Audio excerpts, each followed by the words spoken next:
Hola, mi nombre es Edel López Aguiar, soy licenciado en Psicología, egresado de la Universidad de La Habana, en Cuba, y tengo estudios de especialidad en neurodiversidad, en neuropsicología, en trastornos del espectro del autismo y otras alteraciones también del neurodesarrollo. Digamos, semánticamente y como concepto es algo que tiene realmente muy poco tiempo de estarse usando. Los conceptos de discapacidad han ido evolucionando a lo largo del tiempo y hace unos años personas que tienen o que han tenido ciertos diagnósticos, incluso este término empezó a usarse a través de una persona justamente con trastorno del espectro del autismo, que empezó a considerar que porque siempre veíamos las alteraciones como algo basado en el problema y no como algo basado en las características, ¿no?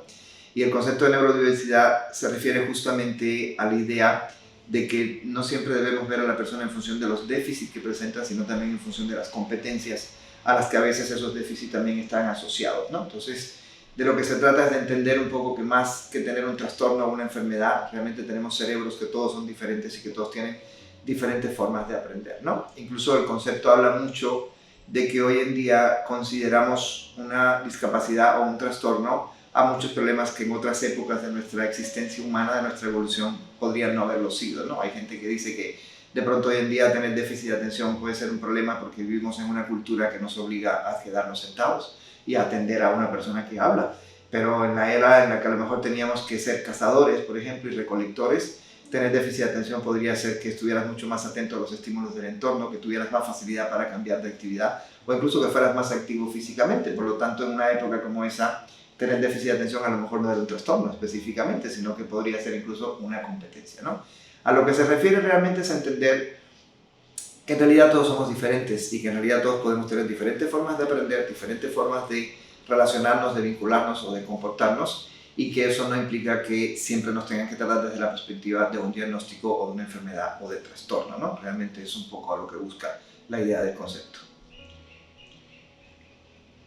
El autismo, bueno, hoy en día los trastornos del espectro del autismo, justamente desde 2013 cambió otra vez la nomenclatura que ya se había ido cambiando evolutivamente, y los trastornos del espectro del autismo entran dentro de un rango de 6 alteraciones diferentes que se llaman trastornos del neurodesarrollo, que entran dentro de una categoría todavía mucho más global que son todos los trastornos mentales, ¿no? Entonces, vamos a llamarle, esto está un poco en oposición al concepto de la neurodiversidad, ¿no? Es como en la parte ahora sí clínica de cómo se clasifica. Los trastornos del espectro del autismo acompañan a otras 5 entidades, que son la discapacidad intelectual, los trastornos de comunicación y lenguaje, los trastornos por déficit de atención, los trastornos del desarrollo motor, los trastornos del aprendizaje y no me acuerdo si mencioné, son esos 6 en realidad, ¿no? El trastorno del espectro del autismo se caracteriza porque el núcleo de la alteración de la persona tiene mucho que ver con su capacidad para relacionarse y vincularse socialmente con las demás personas en su entorno, ¿no? Se dice que es una alteración de la capacidad del ser humano para conectar con otros seres humanos que son los que tienen la responsabilidad de educarlos, de enseñarlos o de transmitirles de cierta manera la experiencia humana, ¿no? Y en función de eso es que justamente empiezan a aparecer todos estos síntomas a los que estamos acostumbrados ya en la televisión, ¿no? Que nos hablan de personas que pueden tener una memoria exagerada, pero que de pronto tienen movimientos repetitivos o que tienen problemas sensoriales y por eso se tapan los oídos o cosas por el estilo, ¿no? Pero todo eso son como síntomas, es como hablar de la fiebre si estuviéramos hablando de una enfermedad. Realmente hablar de autismo es hablar de una persona que tiene una dificultad muy significativa para establecer vínculos y relaciones sociales con las personas a su alrededor. Y eso obviamente pues altera su capacidad para aprender. Imaginemos esto desde la perspectiva de una escuela, ¿no? O cosas por el estilo. Obviamente es donde aparecen esos límites.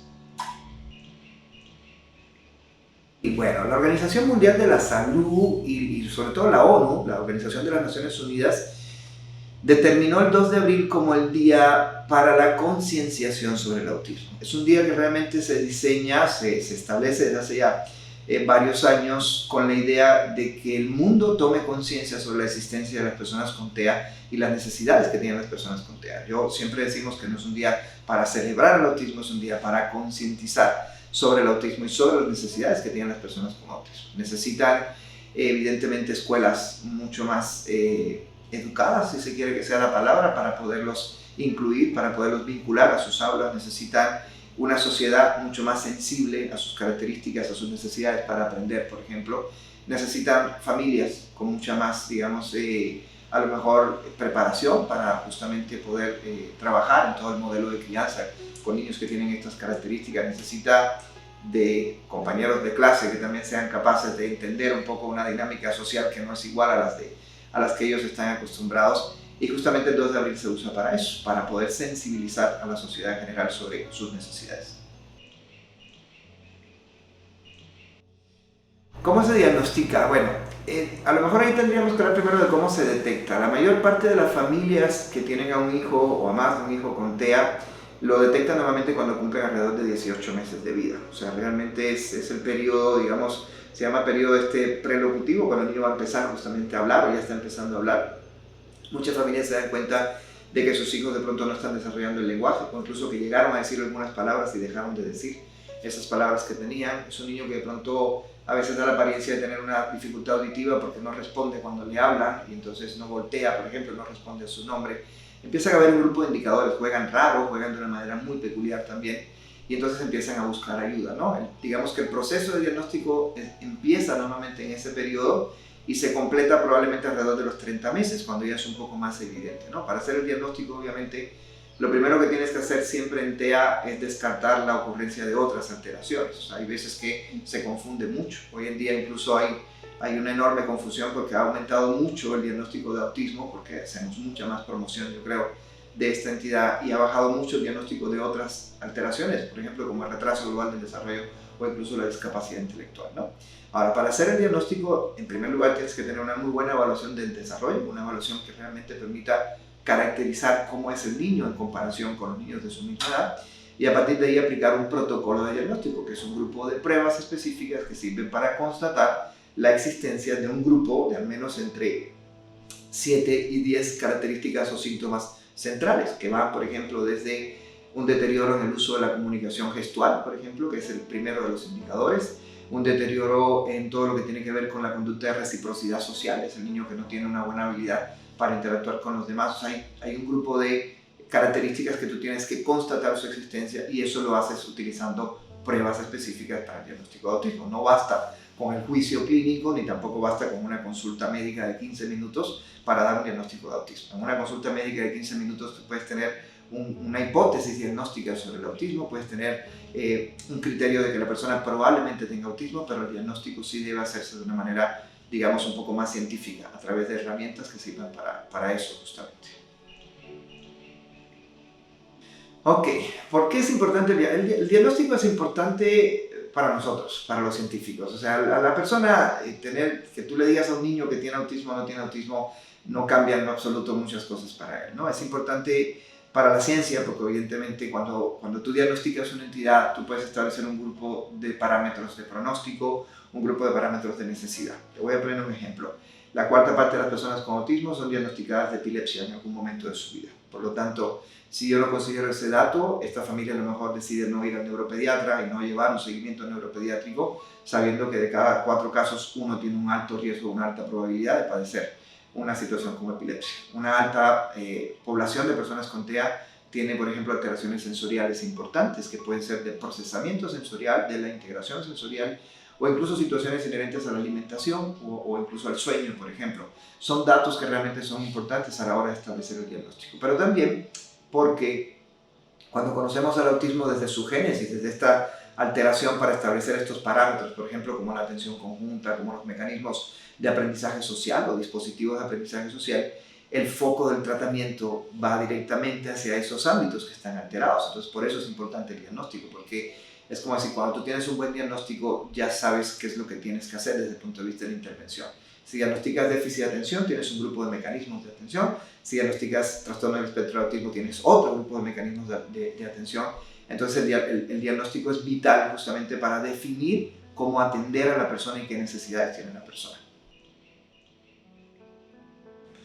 ¿Qué sigue si eres mamá, papá, de familiar de una persona con TEA?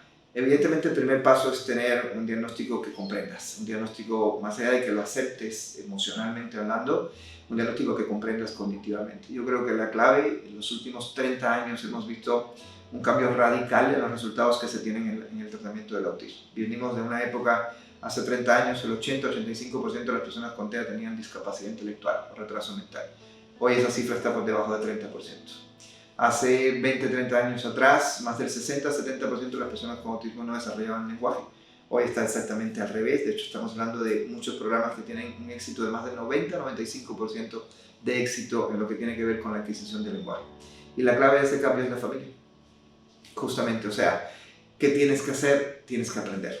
Como familia, el autismo te compromete a entenderlo, realmente. Y una vez que la familia entiende, y la familia forma parte del equipo de intervención, y la familia comprende que el autismo no es algo que puedes resolver llevando al niño con un especialista que lo arregla de cierta forma, como si fuera un mecánico o algo por el estilo. Si la familia comprende que ellos son la clave de esa atención, que gracias al esfuerzo que ellos pueden ir haciendo y a la comprensión que van teniendo es que su hijo va a evolucionar, realmente entonces va a funcionar mucho mejor, ¿no? Entonces, si tienes un hijo que acaba de ser diagnosticado con TEA o una hija que acaba de ser diagnosticada con TEA, definitivamente te toca aprender, te toca empezar a vincularte a sus equipos y no asumir que llevándolo a la mejor institución o con un mejor especialista o cosas por el estilo ya tienes el problema resuelto. Realmente seguimos pensando que hoy es mucho gracias a la familia que los chicos mejoran en realidad.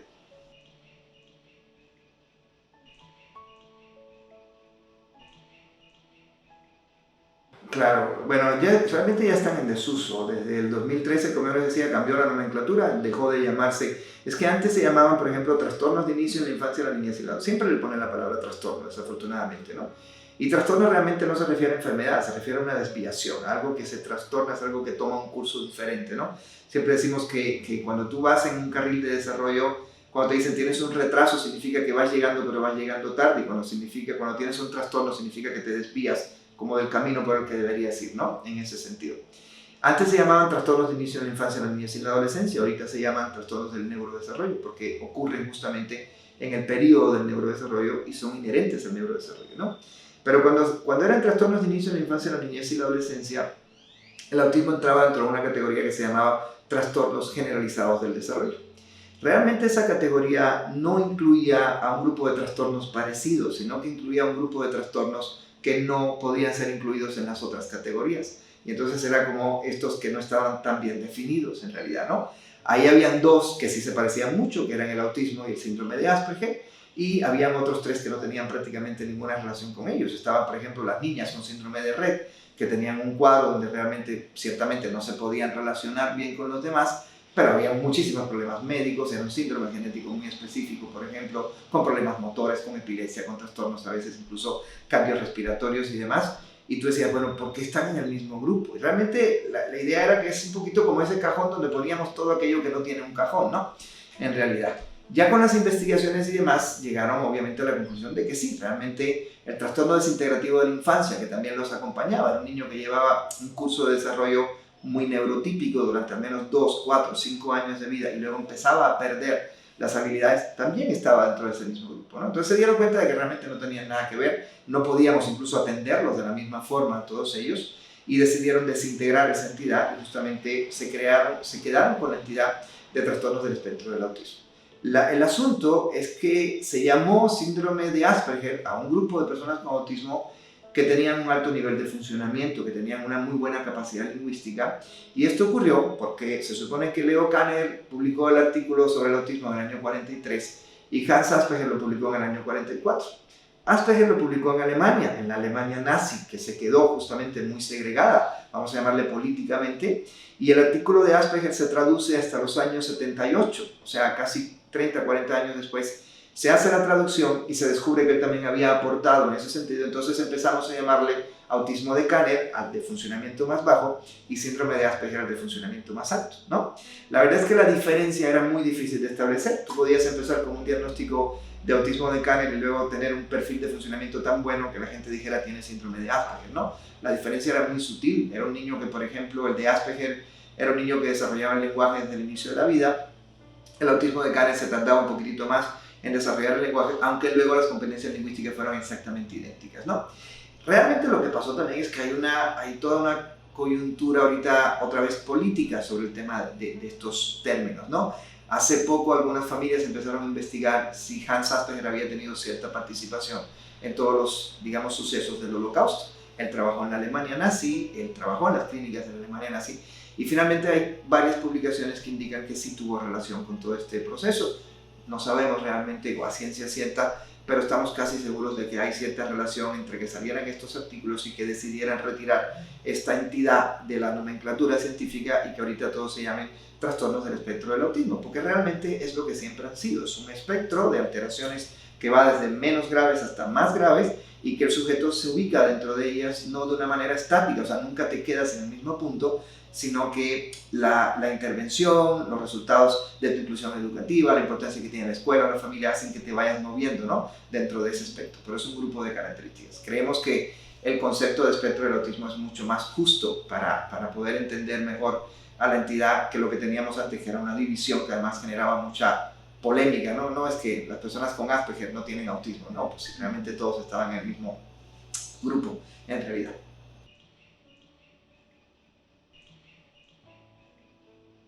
Cada una de las entidades del neurodesarrollo tiene algo a lo que se llama núcleo centro de alteraciones, ¿verdad? Hace poco escuchaba a un doctor muy sabio que decía que todas las entidades tienen algo que se llama core, como un centro, un núcleo alterado, pero a la misma vez todas se relacionan entre sí, ¿no? Todas tienen vínculos entre ellas, ¿no?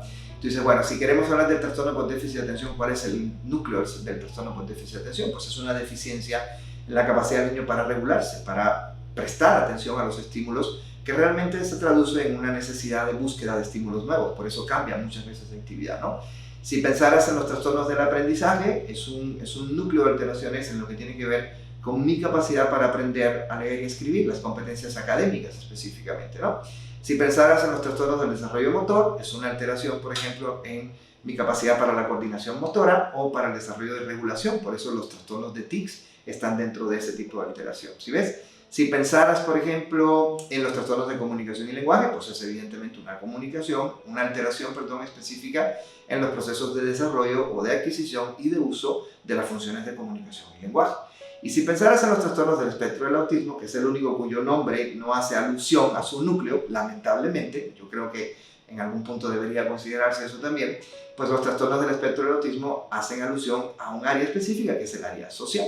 Entonces, si lo piensas bien, dices, todos los humanos tenemos áreas de desarrollo. Cuando la alteración está en el desarrollo motor, el trastorno es motor. Cuando la alteración está en el desarrollo social, el trastorno es autismo. Cuando la alteración está en el desarrollo, por ejemplo, de tu atención, de tu regulación, de tus funciones ejecutivas, es déficit de atención. Cuando está en la adquisición de habilidades académicas, es un trastorno del aprendizaje. Y cuando la alteración se enfoca más en todo lo que tiene que ver con el proceso, por ejemplo, global de desarrollo, vamos a llamarle a esto pensamiento, funciones ejecutivas, funciones adaptativas, por ejemplo, se le llama discapacidad intelectual o en el inicio retraso global del desarrollo. Y así están justamente las 6. Cada una de ellas tiene un núcleo de alteraciones, pero cuando las pones todas una al lado de la otra, todas se juntan en algún punto, ¿no? A veces tienes un niño con autismo que tiene muchas características idénticas a la del niño con déficit de atención y de hecho haces prácticamente los mismos enfoques, sobre todo cuando ya tienen edades más avanzadas empiezan a mezclarse mucho porque tienden a coexistir. Mucha gente piensa que cada trastorno del neurodesarrollo existe aislado de los demás y realmente no es así. La mayor parte de los niños que se diagnostican con un trastorno del neurodesarrollo tienen más de uno.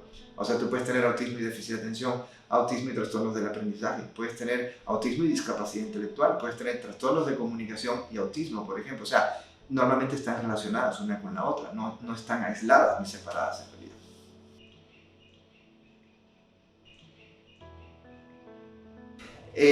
Inclusión, integración, por ejemplo. Se supone que el término empieza por integración y evoluciona hasta inclusión, ¿no?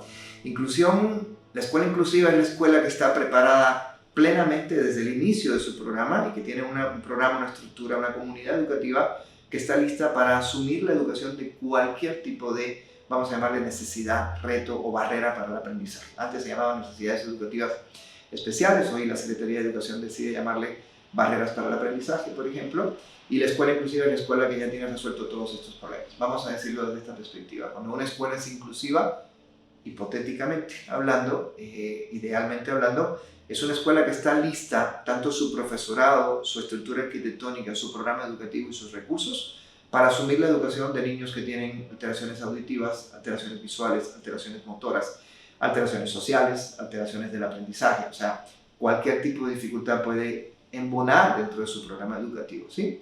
La escuela integradora es la escuela que, por el contrario, tiende a prepararse una vez que recibe un alumno que tiene una necesidad, ¿no? Y a veces lo que se dicen es que los procesos de integración son el camino para llegar a la inclusión, y que la inclusión es un concepto utópico, porque es un poco la idea de que es muy difícil que llegues a ser realmente inclusivo, porque tendrías que estar listo para toda la variedad de seres humanos que habemos, ¿no?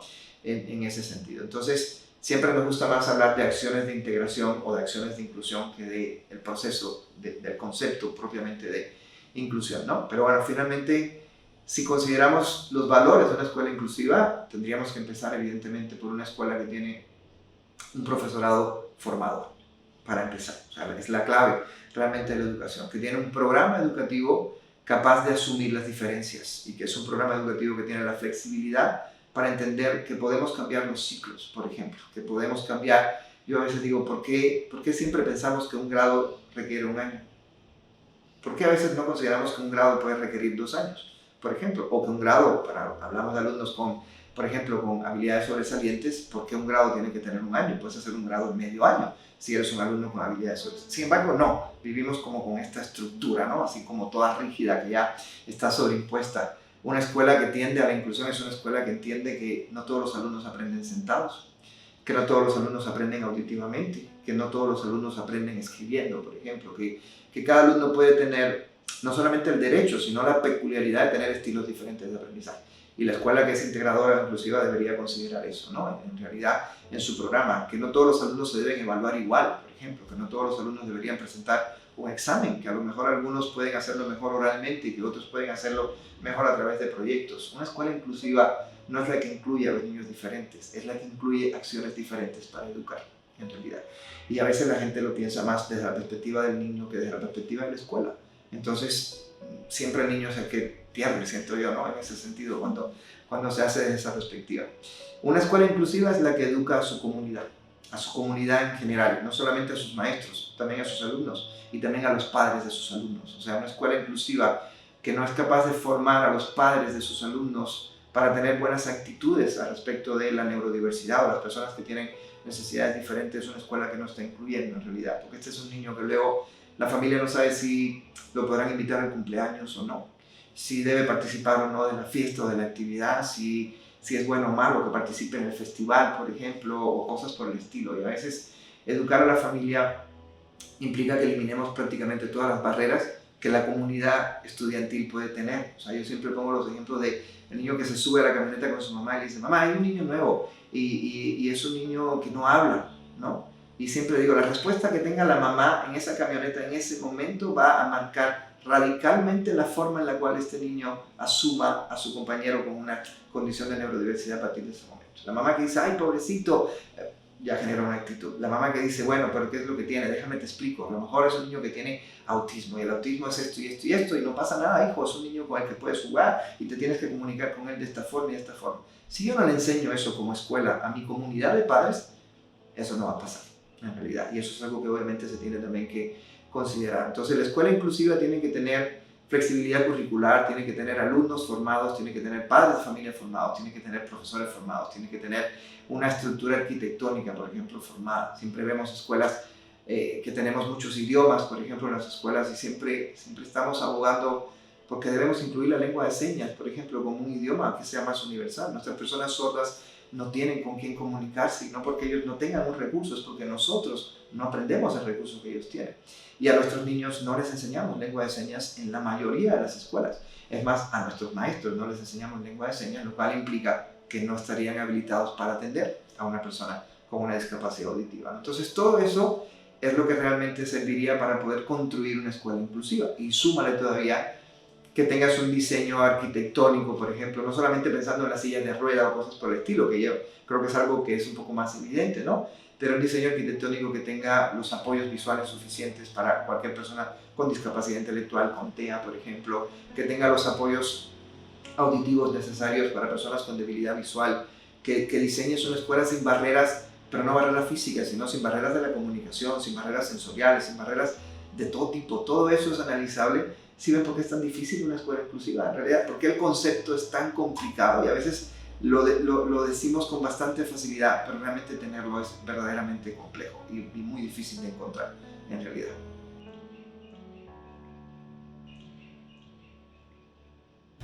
¿Cuándo se necesita una maestra monitor? Mira, la maestra monitor es necesaria cuando hay un desequilibrio entre la exigencia de la escuela y la capacidad del alumno. O sea, básicamente una maestra monitor entra a jugar un rol dentro del proceso educativo cuando el niño presenta barreras o necesidades en una de 5 áreas.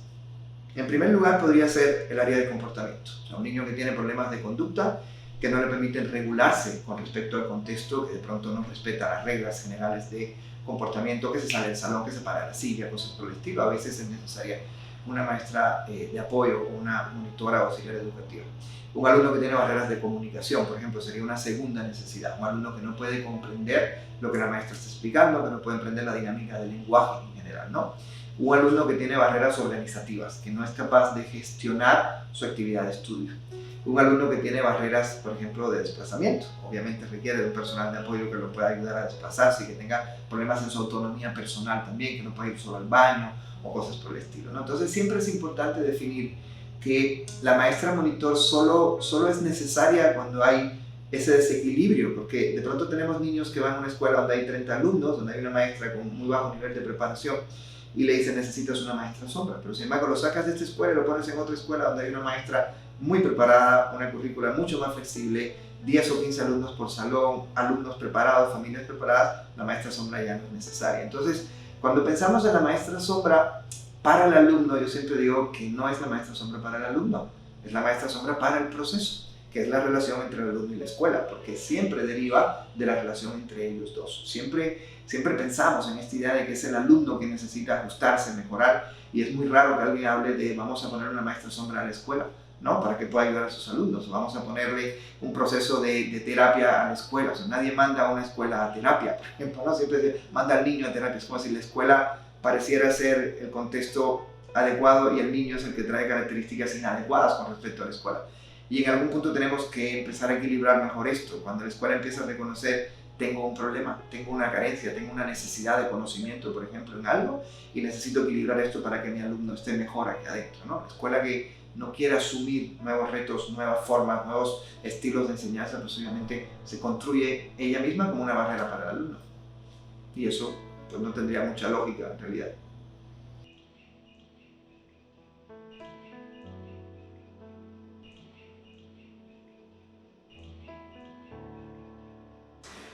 Pues en primer lugar lo que estamos haciendo, formar, ofrecer oportunidades. Siempre a veces veo que somos un poco rudos a la hora de juzgar a los demás, y la verdad es que es muy raro que yo me encuentre a una familia que no tenga un niño con una condición de este tipo y que tenga una actitud negativa. A veces lo que tiene es un conocimiento negativo. Digamos, la mayor parte de las familias con las que yo interactúo y que no tienen un hijo en condición de neurodiversidad tienen mucho desconocimiento. Y cuando tú tienes desconocimiento, tienes temor. Y cuando tienes temor, actúas de una manera inadecuada muchas veces. Entonces, cuando generemos conocimiento en las familias, cuando también abramos un poco la puerta a la diferencia, y no al diagnóstico, sino a la diferencia, entender que cada uno es distinto, a no necesariamente etiquetar a nuestros hijos, ni tampoco poner las etiquetas así como el niño lleva un diagnóstico de déficit de atención o de autismo o cosas por el estilo, sino entender que realmente todos funcionan distintos, ¿no? En realidad, creo que va a ser mucho más fácil. La convivencia es una obligación, es una necesidad, es una capacidad que todos deberíamos tener en realidad, y que además es la que nos ayuda mucho, es la que nos hace humanos. En realidad, si lo pensamos bien, lo que a nosotros nos define no es el hecho de tener memoria. Hay otras especies que tienen memoria, ¿estás de acuerdo? Lo que a nosotros nos define es el hecho de que somos una comunidad y somos la única especie que transmite la información socialmente a través de la convivencia. O sea, cuando tú piensas en los pájaros no van a una escuela para aprender a construir nidos. Nosotros nunca construiríamos un nido si alguien no nos enseña a hacerlo. Entonces la especie humana está obligada a convivir con la especie humana. Imagínate que segreguemos eso. Imagínate que separemos a las personas que son diferentes y que las pongamos a convivir solo con personas que son diferentes. Entonces dice, bueno, ¿cómo vamos a resolver este asunto? Es como ir hacia atrás en vez de ir hacia el futuro, ¿no? En realidad, la convivencia es básica, la inclusión es básica. Ya no se trata de una necesidad, es una responsabilidad en realidad, ¿no? Es algo que tiene que ocurrir sí o sí para todos nuestros niños independientemente de sus características.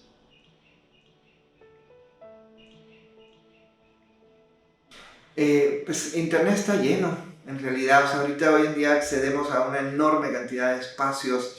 Creo que es ideal, digo, que Internet esté lleno no significa que lo recomendemos. O sea, la verdad es que el 80% de lo que te encuentras no es información verídica. Yo creo que a veces tenemos que dedicar tiempo a enseñar, no enseñar a leer, sino enseñar a leer, ¿no? En el término de decir, bueno, voy a revisar un artículo, ¿cómo reviso el artículo? O sea, ¿de qué año es? ¿Quién lo escribió? ¿Tiene evidencia o no tiene evidencia? Hoy en día vivimos en un mundo lleno de curas milagrosas y de tratamientos biológicos sorprendentes que al final caemos en cuenta de que no son reales en realidad y que finalmente terminan pues dañando mucho tanto la economía como el tiempo de mejora de nuestros niños, por ejemplo. Pero creo que la clave es entrar a sitios que realmente sean de confianza. Sitios, por ejemplo, que tengan organizaciones de padres siempre son muy confiables. Los papás siempre van a promover información que ha sido útil para ellos, por ejemplo. Y también organizaciones que sean institucionales, no que sean así como grupos de estos creados al azar, sino que representen instituciones donde haya investigaciones y demás, ¿no? Por ejemplo, si quieres entrar en autismo, pues obviamente siempre recomendamos mucho entrar a Autism Speaks, por ejemplo. Es una asociación norteamericana que siempre promueve información de mucho valor para los papás, por ejemplo. En España tenemos la ETAPI, que es la Asociación de Profesionales, promueven puros artículos científicos con mucha utilidad para todos los rangos, tanto para psicólogos, maestros, etc. Entonces, realmente hay que ser cuidadosos con la información que vamos consultando, pero es importante también esto, ¿no? Y también evitar esta formación anecdótica, ¿no? Es como a veces pasa mucho que las familias, algo ocurre y la familia cuenta, no, es que yo el día que lo llevé a hacer tal terapia, ese mismo día dijo mamá, entonces ya se hace súper famosa esa terapia cuando realmente no tuvo nada que ver con el resultado, o sea, era el resultado a lo mejor de muchos años de una terapia mucho mejor desarrollada, pero que en ese momento coinciden, ¿no? Entonces las experiencias anecdóticas no son en ese caso tan válidas como las experiencias científicas o los protocolos científicos.